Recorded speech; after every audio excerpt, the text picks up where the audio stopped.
जय हिंद साथियों, the freedom में आपका स्वागत है। मैं सुधीर। साथियों, आज का वीडियो कुछ अलग होगा और इसके बाद का एक और वीडियो भी अलग इस मायने में कि दो क्रांतिकारियों के परिजन आपस में भिड़ गए हैं अखबारों में। नवभारत टाइम्स एक अखबार है, आप जानते होंगे। उसमें पहले इंटरव्यू छपा प्रसिद्ध क्रांतिकारी सचिंद्रनाथ सान्याल के पोते का।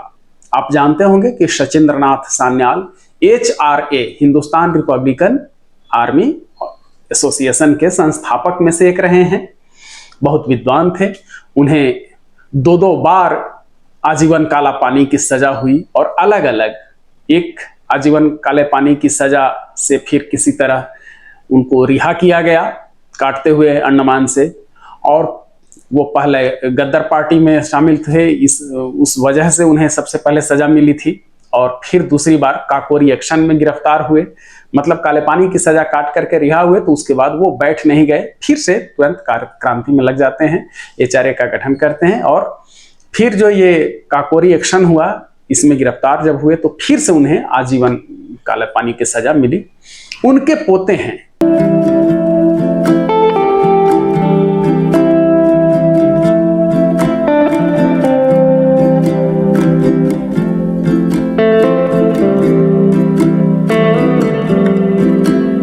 उनका नाम है संजीव सान्याल, सचिंद्रनाथ सान्याल के पोते।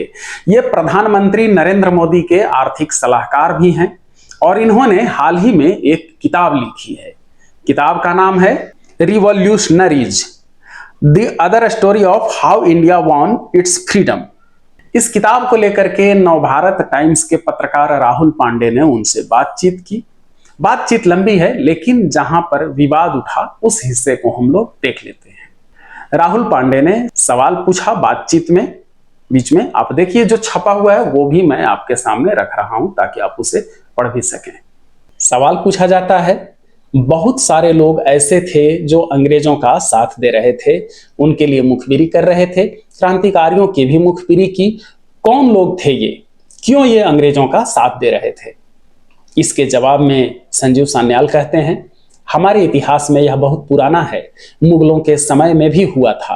कुछ भारतीयों ने पद या पैसे के लालच या जिस भी कारण से उस समय के आक्रमणकारियों का साथ दिया था। अंग्रेजों का साथ देने वालों में बहुत सारे ऐसे थे। लेकिन पहले एक चीज मैं बताना चाहता हूं कि ऐसा नहीं है कि जिन लोगों ने भी अंग्रेजों के साथ कुछ ताल्लुक रखा होगा वे सबके सब किसी तरीके से मुखबिर थे। हर एक को हम लोग ट्रेटर नहीं बता सकते, क्योंकि बहुत सारे लोग सरकारी कॉलेजों में टीचर थे, बहुत से डॉक्टर भी थे जो सरकारी अस्पतालों में काम कर रहे थे। इस बात को और कुरेदते हैं राहुल पांडे, यानी जो पत्रकार इंटरव्यू कर रहे थे, कहते हैं कि फिर भी कुछ नाम तो लीजिए। तो आगे बताते हैं संजीव सान्याल, सब ट्रेटर नहीं थे, इसलिए पहले ही डिस्क्लेमर दे दिया है। लेकिन ऐसे लोग थे, कुछ पुलिस या सरकार में ऊंचे पद पर IPS अफसर थे, कुछ सरकारी ठेकेदार थे, क्योंकि जो विश्व युद्ध हुआ उसमें बहुत से ऐसे थे जिनको जबरदस्ती भेजा गया था। उन्हें किसने जबरदस्ती पकड़कर भेजा? वे भारतीय एजेंट ही थे, फिर मुखबिर थे। मैं एक बहुत जाने माने शख्स का नाम लेता हूं, यशपाल। बहुत प्रसिद्ध लेखक हैं, बहुत सारी किताबें लिखी, बहुत चीजों से जुड़े थे, क्रांतिकारियों से भी। लेकिन हमारे पास ऐसे बहुत सारे सबूत हैं जिनसे लगता है कि वह मुखबिर की तरह अंग्रेजों के लिए काम भी करते थे। प्रयाग के अल्फ्रेड पार्क में मुठभेड़ में जो चंद्रशेखर आजाद की मृत्यु हुई, हमारे पास जितने सबूत हैं उनसे लगता है कि उनकी सूचना अंग्रेजों को यशपाल से मिली थी। इस पर धर्मेंद्र गौड़ की एक किताब भी है जिसमें इसके पूरे सबूत दिए गए हैं। उससे भी अलग यह कि हम जानते हैं कि चंद्रशेखर आजाद खुद यशपाल पर संदेह करते थे। आगे फिर सवाल आता है, मगर यशपाल क्यों करते थे ऐसा? उनकी लिखाई से तो ऐसा कुछ नहीं झलकता। इसके जवाब में संजीव सान्याल कहते हैं, यही तो मैं बता रहा हूं कि बहुत सारे बुद्धिजीवी थे जिन्होंने बाद में आजादी का बहुत लाभ लिया। आजादी के बाद बहुत से स्वतंत्रता सेनानियों को सरकार या पब्लिक लाइफ से बाहर कर दिया गया।